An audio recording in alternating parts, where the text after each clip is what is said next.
At sa ngayon, makikibalita naman tayo sa ating kasamang si Mark Salazar na naroon rin sa ospital ng Makati. Mark?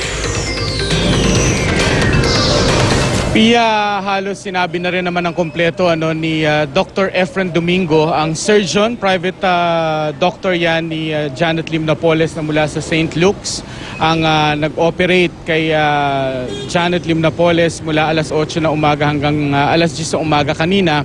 Highly technical lang at ang kanyang mga medical term ay malalalim, pero sa madaling sabi, ito daw ay bukol-bukol, hindi lamang isa, kundi bukol-bukol sa kanyang uterus na nung kanilang i-biopsy ay hindi naman daw cancerous pero pre-cancerous. Ibig sabihin, may posibilidad na maging cancerous, kaya kinailangan na tanggalin hindi lamang yung mga bukol, kundi yung kanyang buong uterus at ang kanya na ring dalawang ovaryo.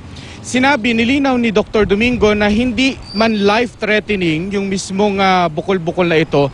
Pero itong mga bukol-bukol na ito rin ang nagkokos ng kanyang profuse bleeding.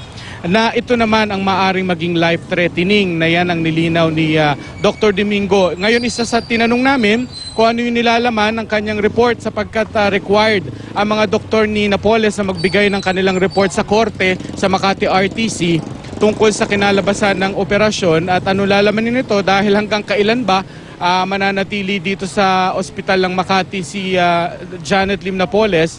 Sinabi ni Dr.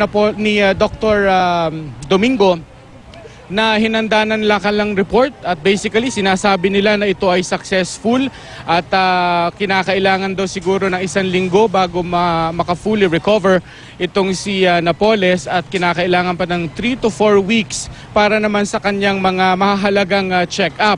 Ngayon, kung itong mga check-up na ito ay kinakailangan outpatient na o mananatili pa rin sa ospital, ay desisyon na raw yan ng otoridad, desisyon na lang daw ito ng OSMAC at ng kapulisan.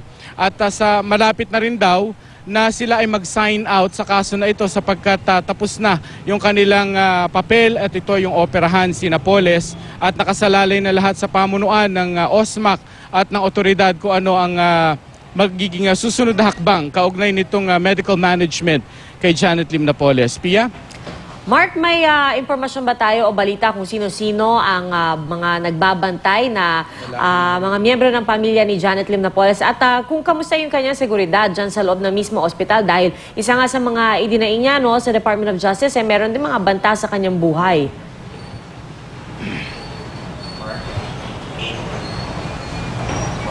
Mark? Mark? Alright, mukhang hindi kami naririnig na ating kasama si Mark Salazar. Mamaya susubukan natin siyang balikan. In the meantime, maraming salamat sa iyo, Mark Salazar.